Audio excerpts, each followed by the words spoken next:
You try to do frugal things every day, but are these frugal things costing you money?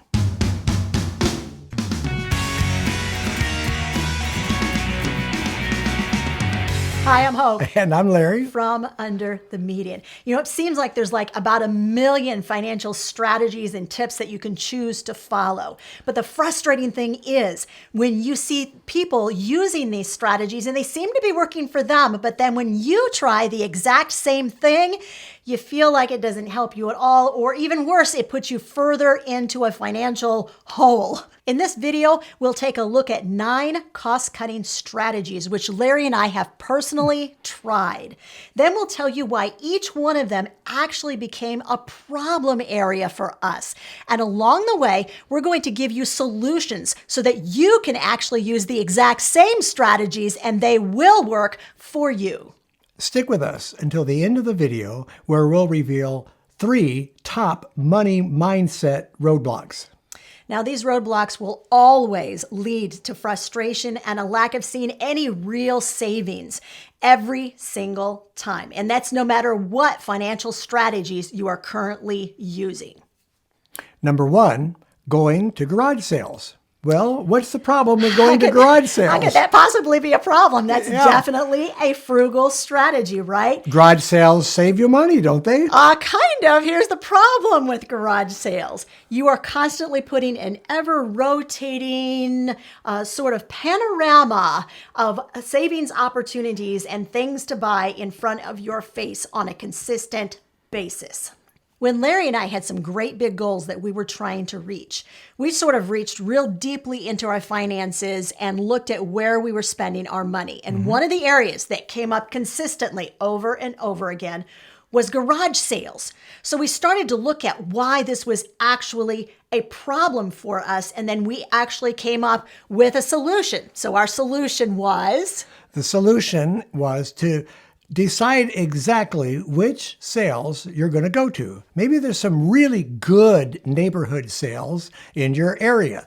Low prices, nice merchandise. Those are the ones you want to hit. You don't want to just keep going to garage sale after garage sale because, like shopping, you'll spend money that you don't have. So you want to watch the amount of time that you're spending on these garage sales. The next thing you want to do is set a top dollar that you're willing to spend at these sales. Because after all, you're looking at items that really may or may not be on your list of things to buy. These might be just items that pop up that you want to impulse buy on. And that's the final tip in this area. Larry just said it. Your list. Make a list of items that you are actively looking for and either you or someone in your family really, really needs. When you shop with a list, just like when you go to the grocery store, you're going to spend less money at those garage sales. Here's a look at the second area that Larry and I tried out as far as frugality was concerned, and here was the problem with it. Okay, so number 2 is taking public transportation.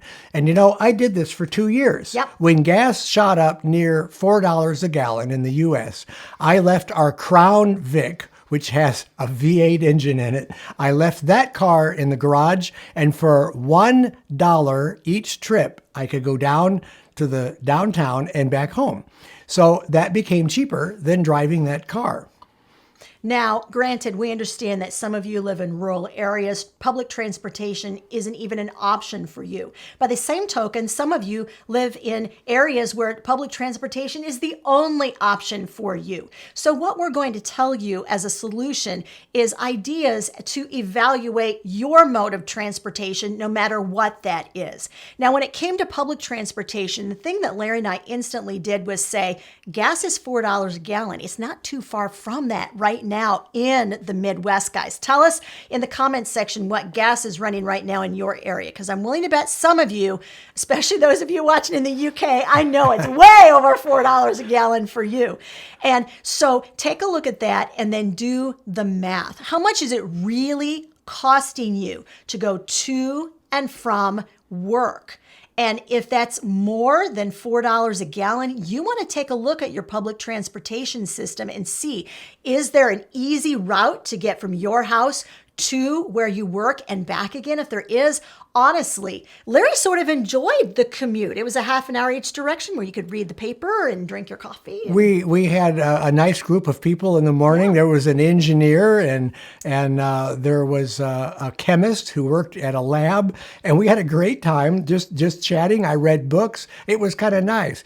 But when I got rid of the Crown Vic and I got an electric car, it became a lot cheaper than to drive. Now I drive a little 4-cylinder stick shift car. It's cheaper to drive than it is public transportation. So you want to do the math. You want to figure out what's your total cost. Is it worth it? If it's cheaper and public transportation is available, go for it. And make sure that when your situation changes, like our situation changed, that you don't automatically continue to think, well, that's probably the best option. It may or it may not be. So you need to periodically revisit these areas of your budget and say, all right, now is this still the best thing for me to be able to do? And you need to take into consideration the extra length of time inevitably that is going to take you to get to work using public transportation, whether it's like a straight shot. We were really lucky. From our house downtown, it was literally a straight shot, like straight down the hill. Down one street. 7.5 miles straight down. Yeah. So it was really, really easy to make that decision. But you have to factor in your time. You also have to factor in that if you live in a metropolitan area, maybe the congestion is just not worth it. So if you decide it really is worth it, the final factor you need to take into consideration as far as this solution is concerned is that you need to factor in whether you are actually eligible for any discounts. So go ahead, check into maybe a monthly bus pass, weekly bus pass. Check to see if you're a student. Certainly, you are probably eligible for a discount. They had a special rate for students, and senior citizens got to ride for free. Not anymore. Oh, they don't. No, but sorry. They did back then. They did back then. Now you got to. Well, see, they're always changing the rules, so you want to be caught up with that. Make sure you're aware of the current rules. All right. The third issue is clipping coupons. Now, what could possibly be the problem with clipping coupons? Coupons save us money, right? All right, guys. Here's the issue with clipping coupons. It became a huge problem for us. The problem is that you wind up spending a lot of time clipping coupons, organizing them, putting them so you know where you can find them, then matching them up with what you want to buy. It took time in the store. Oh gosh, so much yes, time. So much more time. I hated going shopping. Larry, tell them how much you hated it. I really hated it. It's like, no, don't make me go through this. Now, the other part of the problem is the fact that most coupons, not all of them, I know if you tell me in the comment section it's not all coupons, I'm going to agree with you, okay?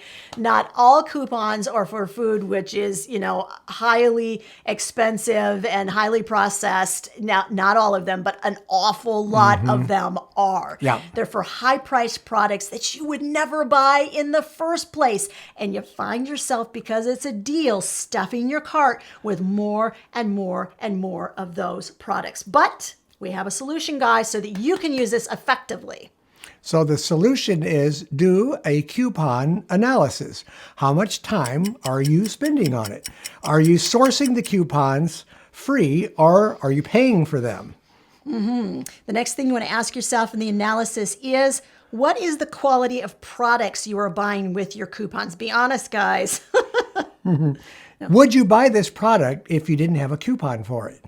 And are you following coupon price matching websites and focusing on pairing those coupons with products which are already on sale that week? Those are the questions you want to ask yourself in order to do what we call a coupon use analysis. And it works, guys. You answer all those questions and it gives you clarity on how, when, and why you are actually using coupons. And we don't use coupons hardly at all anymore. Not very much. Most of what we buy is organic stuff or whatever. So yeah, we don't use them too much. And the final question you want to ask yourself in your coupon use analysis is, what is your net gain?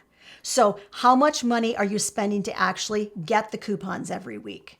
How much money are you spending to get the items, the products every week, minus the coupons? Now, when you figure that out, then you're able to really, really take a close look at where the clipping coupons is actually netting you that much extra money every single week. So our advice, do a coupon use analysis, and it will help you to gain clarity on when, where, and how you are using coupons. And the next habit is shopping multiple stores. Now, Hope, you tell our audience all the time to shop multiple stores. So what could possibly be the problem with that? Okay, here's the problem. The problem comes in not in shopping multiple stores, but in impulse buying at every store you stop at.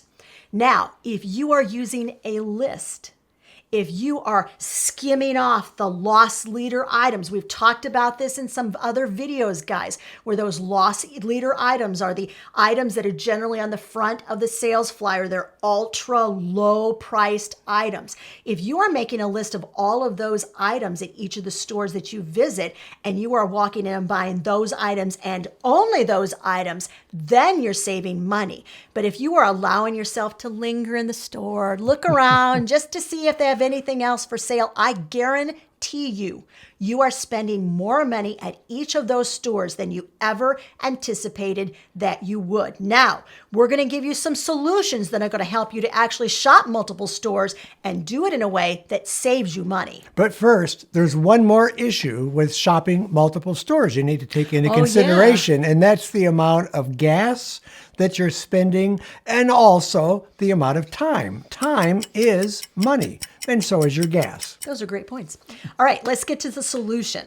Here is what we suggest. Now, this is a two-part solution. You can do either or you can do both of these, all right? So here's solution A, if you will. Solution A is to actually get a map or print a map out of your city and print out just the area where the vast majority of the stores are. In most cities, like you'll see this cluster of grocery shopping areas right in the middle, like pretty much in the same area.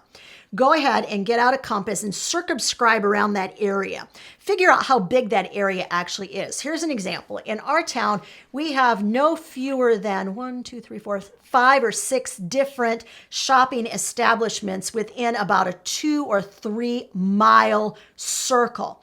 Now, that is an appropriate amount of distance to be driving from one store to the next.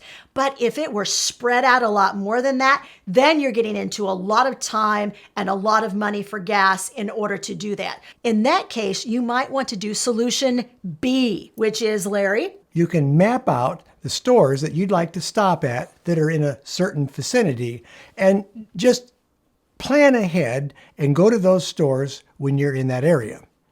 Now, what this does, it instantly saves you time, money, and gas. And that, my friend, is the perfect trifecta of savings. The fifth frugal habit that we adopted that didn't work out as well as we had hoped was stockpiling food. So what is the problem with stockpiling food? Once again, one of those things I've told you repeatedly you really want to do. So what could possibly go wrong with stockpiling I food? think we've made videos on this. I think we have.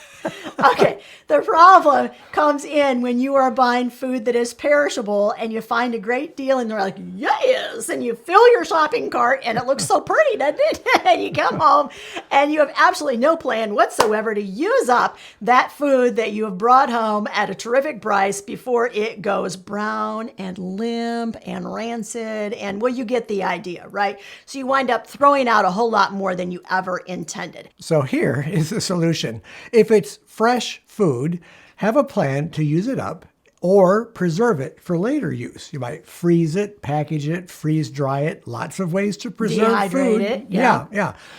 If it's food for your pantry, have the pantry organized in such a way that when you put the food in place, you can rotate it, you put dates on it, you track it so that you're using the old up first and you're maintaining good, fresh pantry storage. Now, we have done multiple videos on pantries and how to set up your pantry and how to stock your pantry for as little as $5 a week. So I'm going to leave a link in the description of this video to that 3-part pantry series.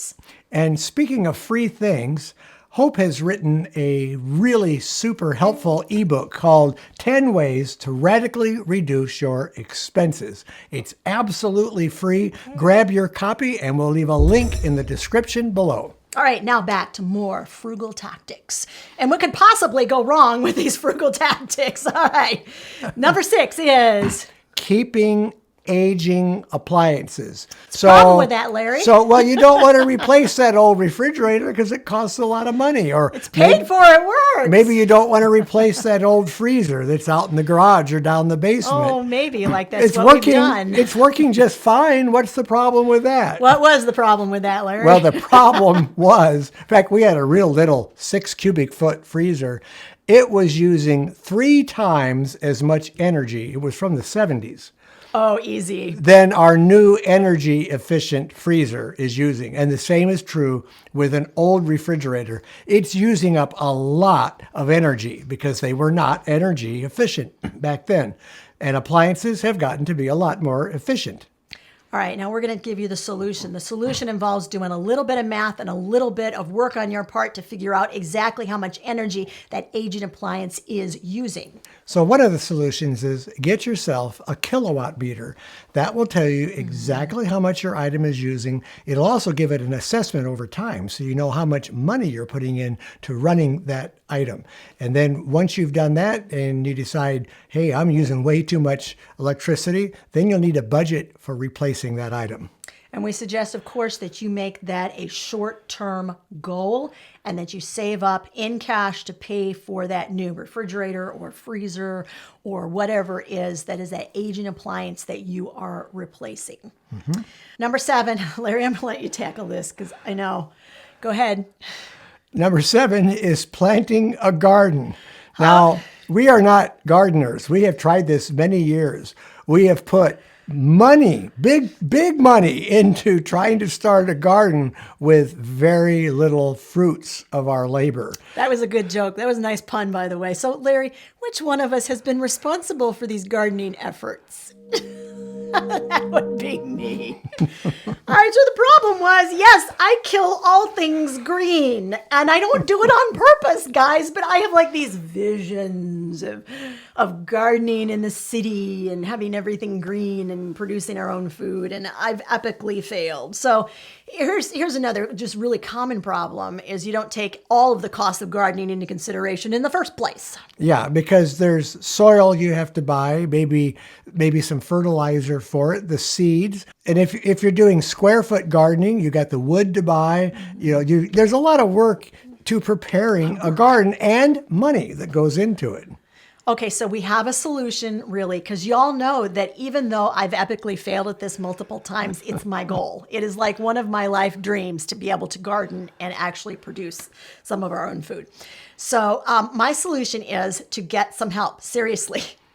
Find someone who knows what they're doing and ask if you could like shadow them for a little bit and just ask them a lot of questions, especially if you're like a visual learner or a hands-on learner. That's the best way for you to learn to do it. Watch YouTube videos, figure some of this stuff out. Or you could find somebody that knows how to garden and that sells their produce and join a CSA.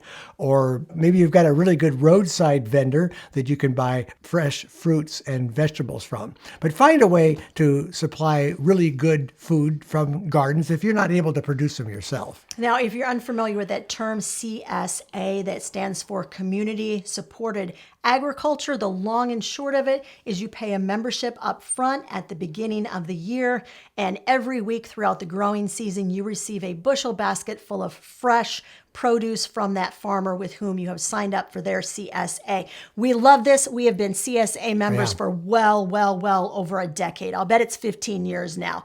And we love the idea of spending our dollars locally, and we love the idea of helping support a small, locally owned farm. So think about it. And boy, is their produce good. Oh, really, my goodness. Really worth really it. Good.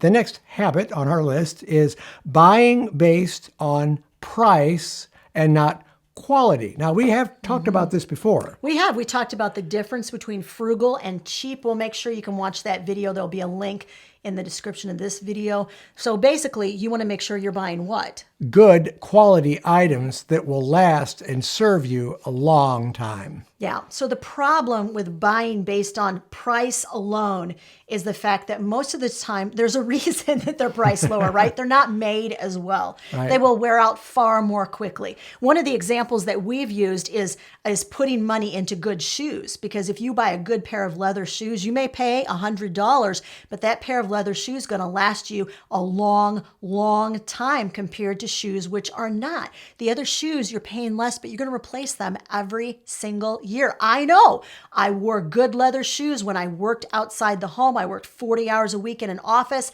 and I wore those leather shoes out in 3 years' time. But boy, I went back and I replaced them with the exact same pair of good leather shoes because they lasted me a good long time. So the solution, we're not even hinting at it. We're kind of giving you the solution as we go along, which is another example that I'm thinking too of is furniture. You can buy real cheap furniture that's made of particle board. If it gets the least little bit wet, it soaks up and swells. It doesn't last very long.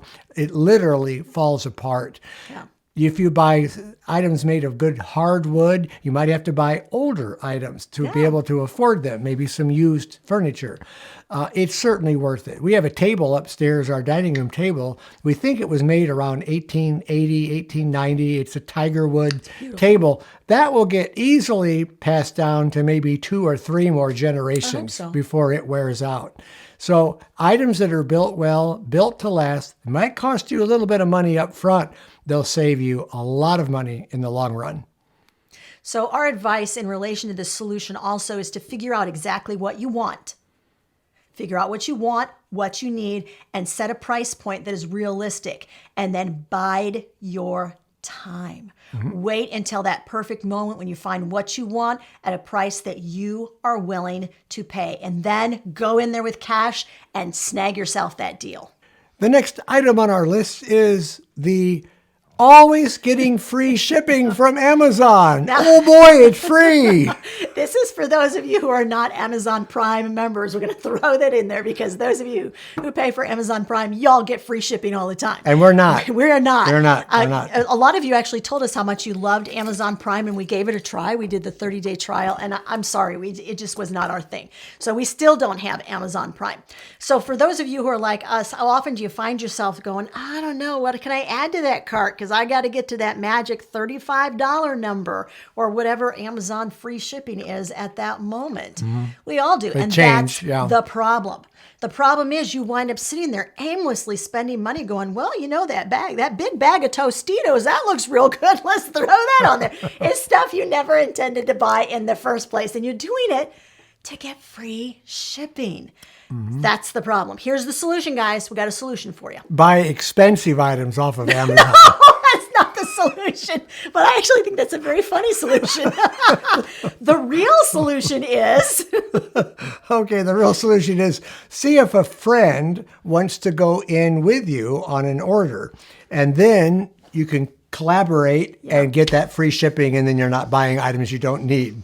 Now, I guarantee you, if you have older grown children like we do, just call one of your grown children and say, hey, is there anything you need off of Amazon? Because they always are spending money on Amazon. They always need something. They're like, well, yeah. And so it just doesn't take much poking around, guys, to find somebody that will split that order cost with you so you get up to the $35 and get yourself the free shipping.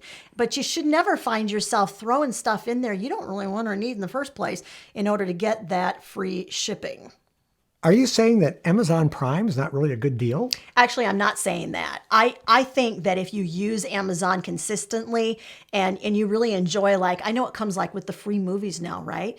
And so if you use that and that's your thing, I think Amazon Prime can be a great deal. But here's a way that it can be even better for you. If you are a student, especially if you're a college student, you can get Amazon Prime for like half price. If you are an educator, you can get Amazon Prime for a discount. So see if you are eligible for a discount on Amazon Prime. And if you're not, just make sure you're doing the math, guys. Make sure you're looking for the past year. Go ahead and pull up your history, right? Your order history.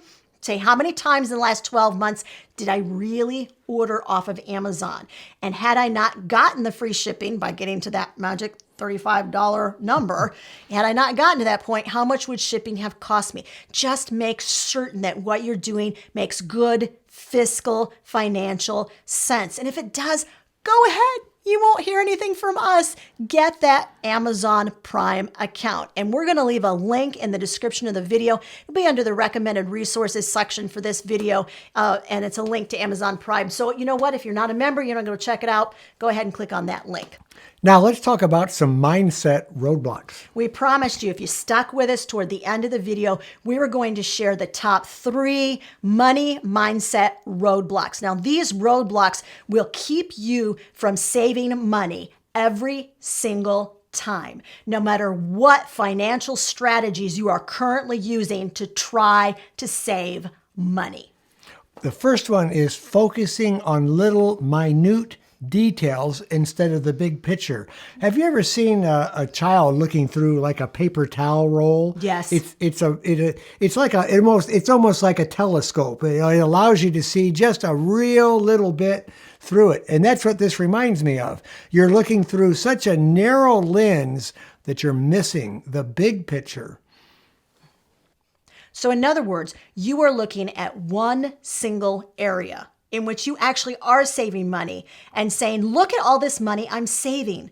But if you're not comparing that against all of your finances, against all the other ways that you're trying to save money, then you're missing the big picture. You always have to take each individual link in your financial chain and you have to pick it apart and see how those relate to one another and if it's really helping you to make forward progress on your financial goals. Because if it's not, if the big picture is messed up, then you need to figure out how to put all those little elements in the right order in order to complete the picture and make sure that you're going toward the goal that you actually want to reach.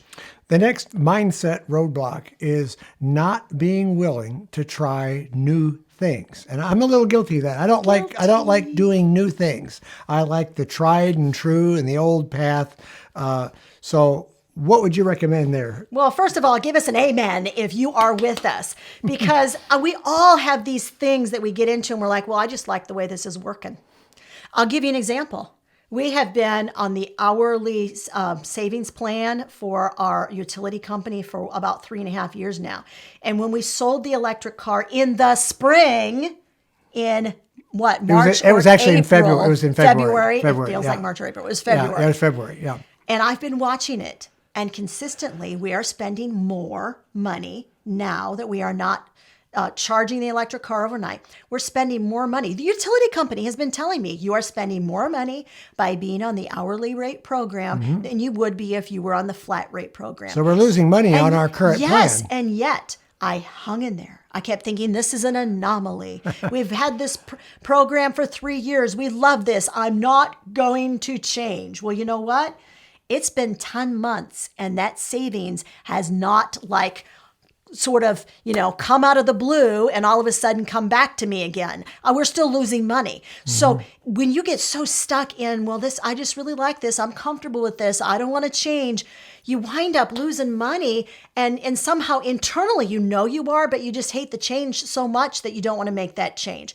So actually the solution that we would offer you, and this is true, when we get stuck in our ways, we actually go and we bounce stuff off of our grown children. I know that seems kind of like the antithesis of the parent-child relationship to some of you, but I think it's real healthy to get a fresh perspective. And sometimes your grown kids can look at you and say, okay, here's something I think you ought to consider, because oftentimes the solutions they offer us are things because of our lack of technological knowledge.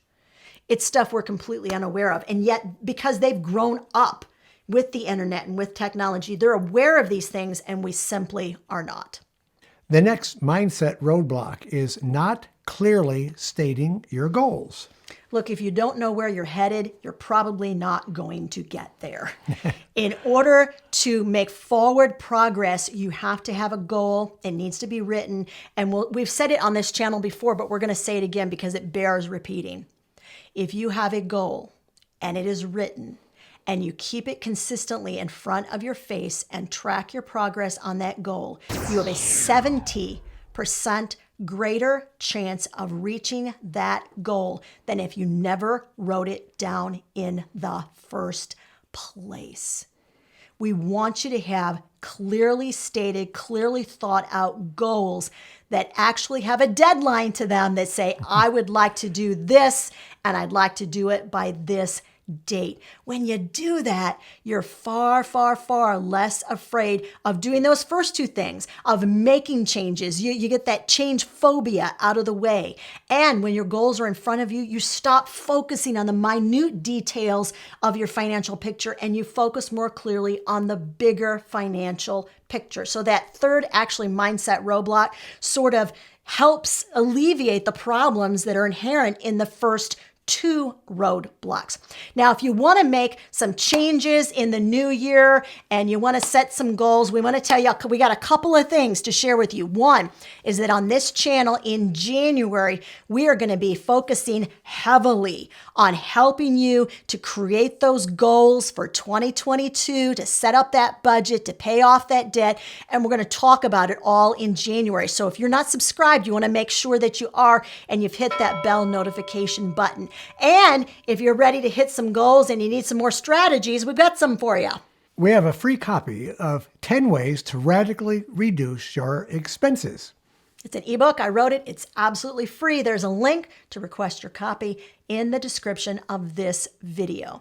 Now, this video all centered around frugal activities that maybe you were using and you're not saving some money, but we actually have 70 different super creative frugal ways that we saved massive amounts of money, and we did a series on it. There's a link to that series right over there, and that's what you should be watching next.